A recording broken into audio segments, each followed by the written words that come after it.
Hello friends, मैं एक बार फिर से उपस्थित हूँ कहानी अनचाही शादी से मनचाही शादी तक के सफ़र का अगला भाग लेकर। इसके पहले के भाग अगर आपने नहीं देखा तो प्लीज़ एक बार मेरे चैनल पर जाकर अवश्य देखें और इसके लेटेस्ट भाग मैं कमेंट सेक्शन में पिन कर दूँगी, तो एक बार ज़रूर क्लिक करके देखें। Thank you. इधर अपने केबिन में बैठी तृप्ति का कलेजा ऊपर नीचे हो रहा था। छटपटा रही थी यह जानने के लिए कि न जाने अंदर केबिन में क्या हो रहा होगा। सात्विक ने शगुन का बैग चेक किया कि नहीं। भड़काया तो खूब था मैंने, पर न जाने मेरे बोलने का कुछ असर हुआ या नहीं। सात्विक ने उसके बैग का जिप खोलकर देखा या नहीं, शायद नहीं देखा होगा। आखिर वह उसकी पत्नी है और उस पर वह अंधा विश्वास जो करता है, इतना प्यार जो करता है, इतनी आसानी से तो नहीं चेक करेगा। क्या करूं? अब कौन सा तिक्रम लगाऊं? क्या करूं? जाऊं केबिन में किसी बहाने से? हाँ, जाती हूँ, कोई फाइल चेक करने, साइन कराने के बहाने, और वहीं पर मैं ही शगुन का बैग खोल दूंगी। हाँ, यही ठीक रहेगा, मन में बोलकर वह तुरंत उठ खड़ी हुई, पर कुछ सोचकर एक बार फिर बैठ गई। नहीं जाऊंगी। हो सकता है अभी वह दोनों लंच कर रहे हो और मैं जाऊं तो सात्विक नाराज हो जाए। मुझे सोच समझकर काम लेना होगा। हो सकता है काम देर से हो पर दुरुस्त हो। नहीं नहीं, मुझे थोड़ा पेशेंस रखना होगा, मन में बोलकर वापस अपने चेयर पर बैठ गई। इधर सात्विक ने जब गुस्से में शगुन को अपने केबिन से निकल जाने के लिए कहा तो उसे बहुत बुरा लगा। आंखों से आंसू बह निकले। पर फिलहाल जो सिचुएशन थी, सात्विक जितने गुस्से में था तो उसे उसकी नाराज़गी का, उसकी बातों का बुरा नहीं माना। वह उसे इस तरह छोड़कर नहीं जाना चाह रही थी। यूं ही खड़ी रह गई वो और सात्विक की तरफ देखा। वह एकटक उसे देख रही थी उम्मीद भरी नज़रों से, पर सात्विक ने उसे पूरा इग्नोर किया और तुरंत दूसरी तरफ टर्न हो गया। उसकी तरफ अपनी पीठ कर ली, लेकिन शगुन फिर भी पास आई और उसकी बाँह पकड़ अपनी तरफ टर्न किया। देखो, तुम्हें जितना नाराज होना है हो लेना। तुम्हें ऐसा लगता है कि मैंने तुम्हें धोखा दिया, मैंने यह सब कुछ किया, तो फिर ठीक है, यही सही। तुम जो कहो वही ठीक है, पर फिलहाल इतना गुस्सा मत करो और बिना देर के अपने काम पर फोकस करो। मिस्टर विलियम्स से तुरंत कांटेक्ट करो और जितना जल्द हो सके मीटिंग कर लो और एग्रीमेंट साइन कर लो। परंतु सात्विक ने उसका हाथ झटक दिया और गुस्से में उसकी आंखों में देखते हुए कहा, चुपचाप चले जाओ यहाँ से। मुझे इतना ज्ञान देने की ज़रूरत नहीं। मुझे समझ है कि क्या करना है क्या नहीं, क्या सही है और क्या गलत। और मुझे लगता नहीं है, बल्कि तुमने ही सब किया है और मैं तुम पर कोई इल्ज़ाम नहीं लगाया। जो तुमने किया वही बता रहा हूँ, पूरा प्रूफ के साथ। और तुम बोल रही हो मिस्टर विलियम्स को कॉल करने, मीटिंग रखने, मुझे काम पर फोकस करने, एग्रीमेंट साइन करने। अरे तुम्हें तो अंदर ही अंदर तकलीफ़ हो रही होगी, बुरा लग रहा होगा। आखिर तुम्हारी चाल जो कामयाब नहीं हो पाई, तुम्हारी इतनी कोशिश के बाद भी मुझे मेरे मेहनत का फल जो मिल गया। शगुन हाथ बांधे चुपचाप उसकी सारी बातें सुन रही थी। हर वक्त हाइपर होने वाले शगुन अब शांत थी और उसने एक बार फिर बड़े आराम से कहा, अभी तुम बेहद गुस्से में हो, इसलिए कुछ भी बोल रहे हो बिना सोचे समझे। तुम्हें ऐसा लग रहा है कि मैं तुम्हारा भला नहीं चाहूँगी। तुम जो मुझ पर इल्ज़ाम लगा रहे हो वह मेरे पहले की सोच थी, पर अब ऐसा नहीं है।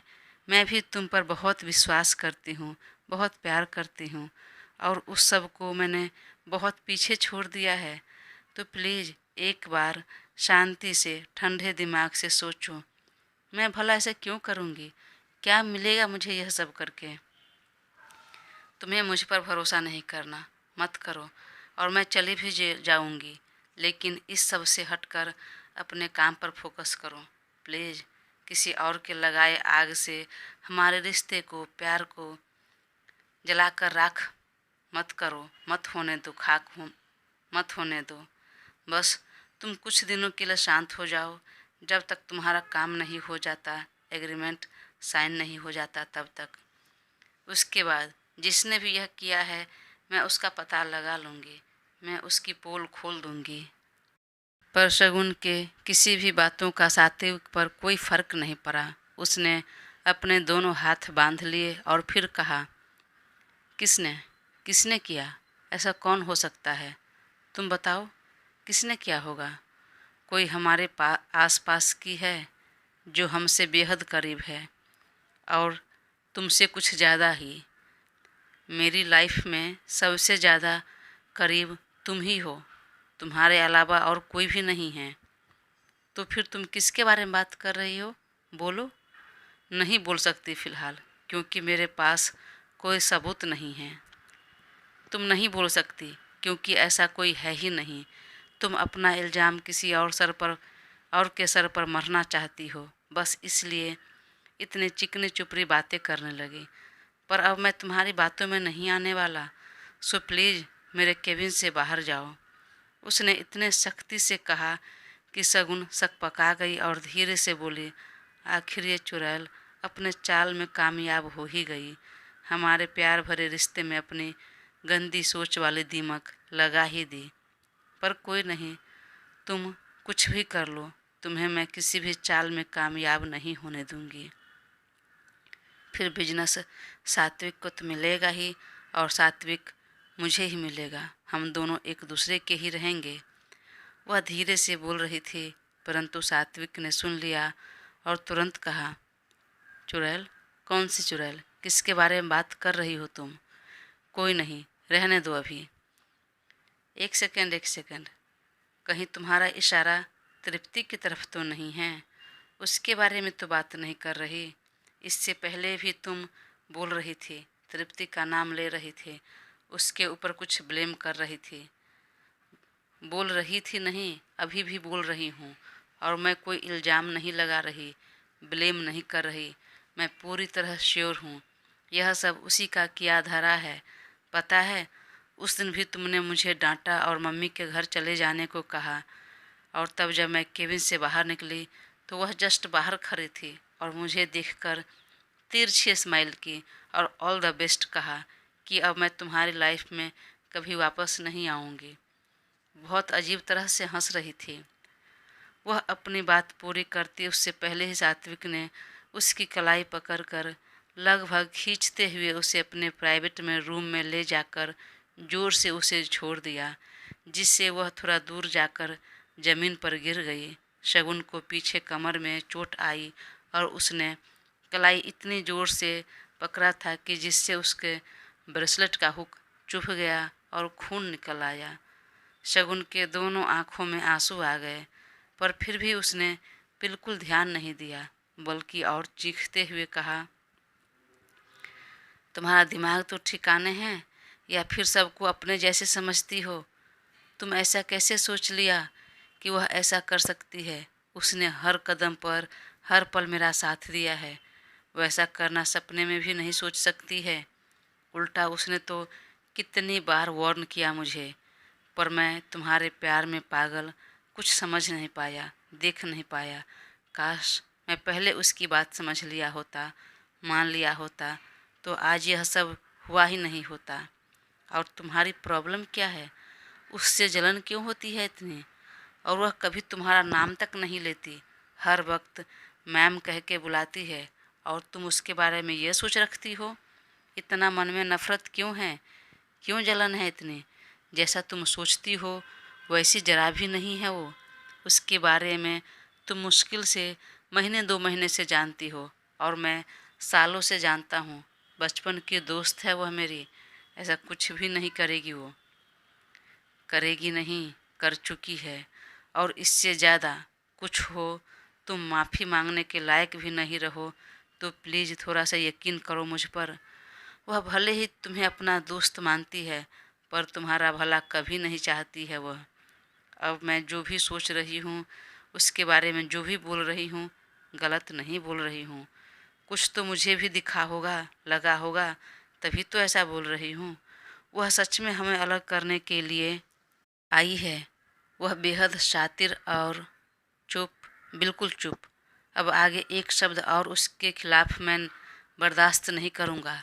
तो बेहतर यही होगा कि अभी के अभी मेरे केबिन से निकल जाओ और फिलहाल सिंघानिया पैलेस में भी आने की ज़रूरत नहीं। अपने मायके में ही रहना। बहुत डिस्टर्ब हूँ अभी मैं भी नहीं जानता हूँ क्या कर बैठूँगा। तो जाओ। इधर तृप्ति को अब और नहीं रहा जा रहा था। तभी दीवा ने कॉल किया तो वो कॉल रिसीव करने लगी, लेकिन फिर लगा कि कहीं किसी को पता न चल जाए, बात करते हुए कोई सुन न ले। इसलिए कॉल कट किया और मैसेज कर दिया कि फ़िलहाल कोई नया अपडेट नहीं है, और वापस मोबाइल रखकर दोनों हाथों को रब करने लगी। काम करते हुए बीच बीच में वह मोबाइल की तरफ देख रही थी।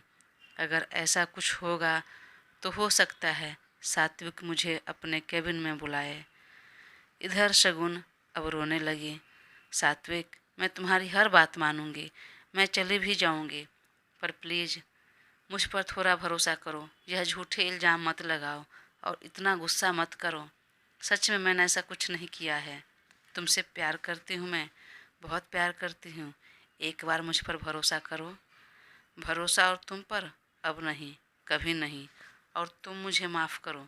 मैंने जो गलती कर दी तुम पर भरोसा करके, तुमसे प्यार करके, अब मैं तुम्हारे सामने हाथ जोड़ता हूँ। तुम मुझे बख्श दो। मैं अपनी लाइफ में अब अकेले ही रहना चाहता हूँ और शायद खुश भी रहूँगा। मैं हमेशा से शादी नहीं करना चाह रहा था, और इस तरह से तो बिल्कुल भी नहीं। पर मैं अपने बाप की वजह से फंस गया। इतने शुभ मुहूर्त में सबके आशीर्वाद के साथ यह रिश्ता जुड़ने के बाद भी कुछ शुभ नहीं हुआ। मेरी लाइफ में सब अशुभ होता रह गया। तो अब मुझे भरोसा नहीं करना। अब चलो निकल जाओ। मैं तुम्हें बाहर नहीं निकालना चाहता। अपने सच्चे प्यार की, विश्वास की इतनी इंसल्ट होते देख अब और शगुन को रहा नहीं गया, बर्दाश्त नहीं हुआ। वैसे भी जिससे हम सच्चा प्यार करते हैं, इतना भरोसा करते हैं, वही बार बार आपके प्यार को इंसल्ट करे, बदनाम करे, तो कोई कितना सुनेगा। और सात्विक तो बार बार एक ही बात रिपीट कर रहा था और कुछ भी सुनने को तैयार नहीं था। तब वह उस अपने आंसू अच्छे से पोंछ लिया और धीरे से कहा, तुम्हें नहीं भरोसा हो रहा है मुझ पर, ठीक है, जा रही हूँ मैं। लेकिन कल को अगर सच्चाई सामने आ जाए तो प्लीज़ उसके बाद भी मेरे पास मत आना, किसी भी तरह की कोई सफाई के लिए। आज तुम मेरी बात नहीं सुन रहे हो, नहीं मान रहे हो, तब मैं नहीं सुनूंगी। यह बात याद रख लेना। मेरे इतने बुरे दिन तो नहीं होंगे कि अब मैं तुम्हारे पास आऊँगा। और सच्चाई सच्चाई आँखों के सामने है, तो अब क्या सच्चाई आएगी। ठीक है, मैं जा रही हूँ। हाँ प्लीज़, यह मेरे ऊपर एक एहसान होगा। शगुन शॉक्ड रह गई उसकी बातें सुनकर, उसके बोलने का लहजा देखकर। सात्विक हमेशा से शांत था, कम बोलता था, गंभीर था, सोच समझ कर बोलता था। और शगुन मुंहफट थी, जो जी में आए, मन में आए, वह बोलती थी। उल्टी सीधी बातें, उल्टी सीधी हरकतें थी। पर यहाँ सात्विक थोड़ी भी समझदारी नहीं दिखा रहा था। पर अब शगुन भी रुकने या कुछ बोलने के मूड में नहीं थी। उसने बस एक नज़र सात्विक की तरफ देखा, परंतु सात्विक ने एक बार फिर से नज़रें फेर ली। शगुन की आंखों से आंसू बह निकला। रोते रोते अब तक उसका गला सूखने लगा था। पानी पीने का जी कर रहा था। पानी वहाँ रखा भी था, परंतु उसने नहीं पिया। वह चुपचाप धीरे धीरे कमरे से बाहर निकलकर केबिन में आई और अपना कॉलेज बैग उठा लिया, और एक बार फिर पलटकर कमरे की तरफ देखा कि शायद सात्विक पीछे से आ रहा हो, उसे रोकने के लिए, मनाने के लिए। पर ऐसा कुछ नहीं हुआ। तब वह तेजी से केबिन से बाहर निकल गई।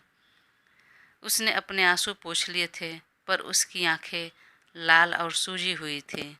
जब वह बाहर निकली तो केबिन के जस्ट बाहर तृप्ति खड़ी थी। और सात्विक के केबिन की तरफ गौर से देख रही थी।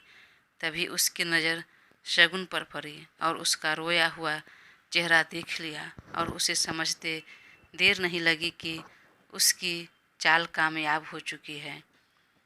चेहरे पर तुरंत एक तिरछी मुस्कान आ गई और शगुन की तरफ थम्सअप किया।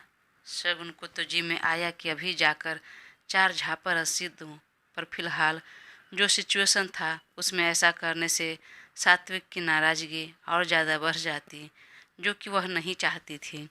इसलिए चुपचाप उसे इग्नोर कर कार में बैठी और अपने घर के लिए निकल गई। इधर तृप्ति तुरंत अपने कैबिन में आ गई और काम करने लगी। वहीं अब सात्विक भी अपने कमरे से निकलकर केबिन में आया और चेयर पर बैठकर सिर को कसकर पकड़ लिया। गुस्से के मारे सर दर्द से फटा जा रहा था। उसने क्या सोचा था और क्या हो गया? आखिर क्या मिला उसे यह सब करके? मैंने उससे कितना प्यार किया, कितना विश्वास किया, पर वह मुझ पर थोड़ा भी दया नहीं दिखाई। मैं हर समय यही सोचता रहा कि अभी बचपना है, ना समझ है, पर मैं गलत था। यह नहीं बदली। तृप्ति ने बिल्कुल सही कहा, बेहद शातिर है यह लड़की। मन में यह सब सोच रहा था और उसी अनुसार फेस एक्सप्रेशन बदल रहा था। इधर तृप्ति परेशान हो रही थी सात्विक के केबिन में जाने के लिए, उसके पास जाने के लिए, लेकिन थोड़ा डर लग रहा था कहीं सात्विक नाराज न हो जाए, उसे डांट न दे, बाहर जाने के लिए ना कह दे। पिछली बार भी जब वह गई थी तो कितना मुश्किल से वह उसकी बात सुनने के लिए तैयार हुआ था, पर उसके दिमाग में एक आइडिया आया और वह तुरंत उसके केबिन में गई और डोर नॉक किया। सात्विक अपनी सोच में डूबा था। अंदर आ जाओ, बोला। तब तृप्ति तुरंत केबिन में गई और सात्विक देखा कि सात्विक की आंखें लाल थी, चेहरे पर अभी भी गुस्सा था। उसे इस तरह देखकर समझते देर नहीं लगी कि सब सही है। और तो और टेबल पर खाना यूं ही रखा था। देखकर अब उसे कोई डाउट नहीं रहा। उसे मन ही मन खुशी का ठिकाना नहीं रहा, पर फिर भी रोनी सूरत बनाकर थोड़ा चौंक कर कहा, सर क्या हुआ? आप ठीक तो हैं? और मैम आई थी, क्या हुआ उन्हें? उनको अभी अभी रोते हुए बाहर निकली है। तब ठीक तो है ना सर? परंतु सात्विक ने उसकी बातों पर ध्यान नहीं दिया और कहा, यह सब छोड़ो, तुम बताओ क्यों आई हो, क्या काम है? सर कुछ नहीं, एक मीटिंग के बारे में आपसे डिस्कस करनी थी, पर वो रहने दीजिए। आप बताइए, आप बहुत परेशान लग रहे हैं। और क्या आपके और मैम के बीच कुछ हुआ है? सॉरी पूछने के लिए, पर मैं भी परेशान हो गई उन्हें देखकर। मैम काफ़ी उदास लग रही थी, रो रही थी, और खाना भी आपने अब तक खाया नहीं, क्या हुआ? तुम बिल्कुल सही थी तृप्ति, बिल्कुल सही कहा था तुमने। वह पेन ड्राइव शगुन के बैग में ही था।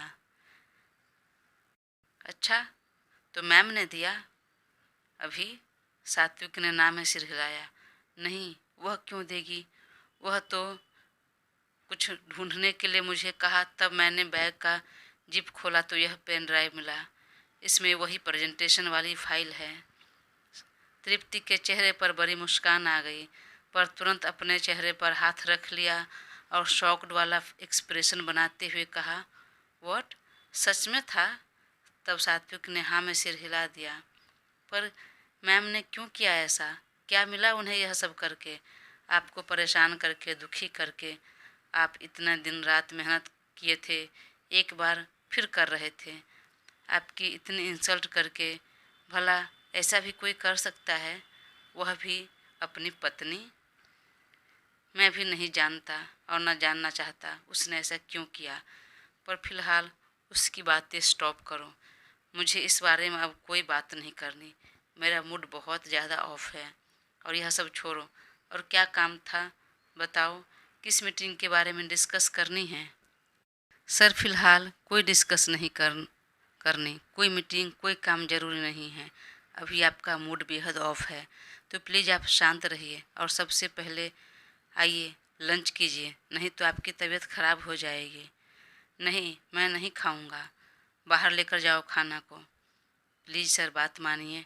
भूखे रहेंगे तो हो सकता है आपकी तबीयत ज़्यादा ख़राब हो जाए।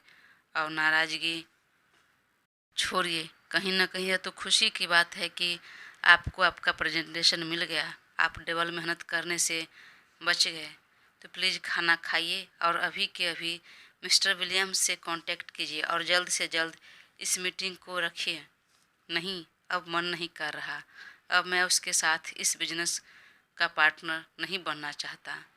बहुत कुछ हुआ इस बिजनेस के लिए, पर अब और नहीं। फिलहाल मैं इसे यहीं स्टॉप करता हूँ। तृप्ति ने तुरंत सात्विक का हाथ पकड़ लिया। नहीं सर, प्लीज़ ऐसा मत कीजिए। और आप अभी गुस्से में हैं इसलिए यह सब बोल रहे हैं। तो इसको रखिए और चुपचाप पहले उठिए, खाना खाइए। सात्विक अभी नहीं उठा तो तृप्ति ने फिर कहा, सर प्लीज़, एक दोस्त होने के नाते बोल रही हूँ, उठिए, खाना खा लीजिए। सात्विक ने एक नज़र तृप्ति की तरफ देखा तो उसकी आंखें भर आई। तुम दोस्त हो तो फिलहाल दोस्त ही रहो। यह एम्प्लॉय और बॉस का रिलेशन कुछ देर के लिए हटा दो। मैं बहुत अकेला फील कर रहा हूँ। किसी अपने का साथ चाहिए और मेरा अपना फ़िलहाल कोई नहीं है। और इस बात सब को अपने परिवार के साथ, पापा के साथ डिस्कस नहीं कर सकता। सो प्लीज़ तृप्ति। यही तो तृप्ति चाहती थी। वह सात्विक की बात पूरी करने से पहले ही कहा, सात्विक, मैं हमेशा आपके साथ हूँ। आप मुझसे सब डिस्कस कर सकते हैं, लेकिन बाद में। चलिए पहले खाना खाइए। और उसकी कलाई पकड़ कर उठा दिया। तब सात्विक भी आ गया और खाने के टेबल पर बैठ गया। तृप्ति ने सब डिब्बा खोलकर खाना परोस दिया, पर वह खड़ी रह गई। तो सात्विक ने कहा, तुम क्यों खड़ी रह गई? आओ बैठो तुम भी। मैं अकेले नहीं खा पाऊंगा। तुम्हारी कंपनी की ज़रूरत है मुझे। चलो बैठो। तृप्ति मन ही मन फूले नहीं समा रही थी। जो जो वह चाह रही थी वही सब हो रहा था। वह हाँ में सिर हिलाकर तुरंत चेयर खींच कर बैठ गई। एक तरफ सात्विक और दूसरी तरफ तृप्ति बैठी थी। दोनों ने कांटा और चम्मच लिया और खाना शुरू किया। सारा खाना शगुन के पसंद का था। देखकर सात्विक को तुरंत शगुन की याद आ गई। उसका रोता हुआ चेहरा सब आंखों के सामने आ गया। उसकी कही बातें, चलो आओ बैठो ना, मुझे भी बहुत भूख लगी है, साथ में खाते हैं, सब याद आते ही उसे बेहद बेचैनी हो गई। उसे खाना नहीं खाया गया और वह तुरंत उठ खड़ा हुआ। दोस्तों, कहानी आगे जारी रहेगी, तो प्लीज़ अपना साथ बनाए रखें और चैनल को सब्सक्राइब कर मुझे ज़रूर सपोर्ट करें। Thank you.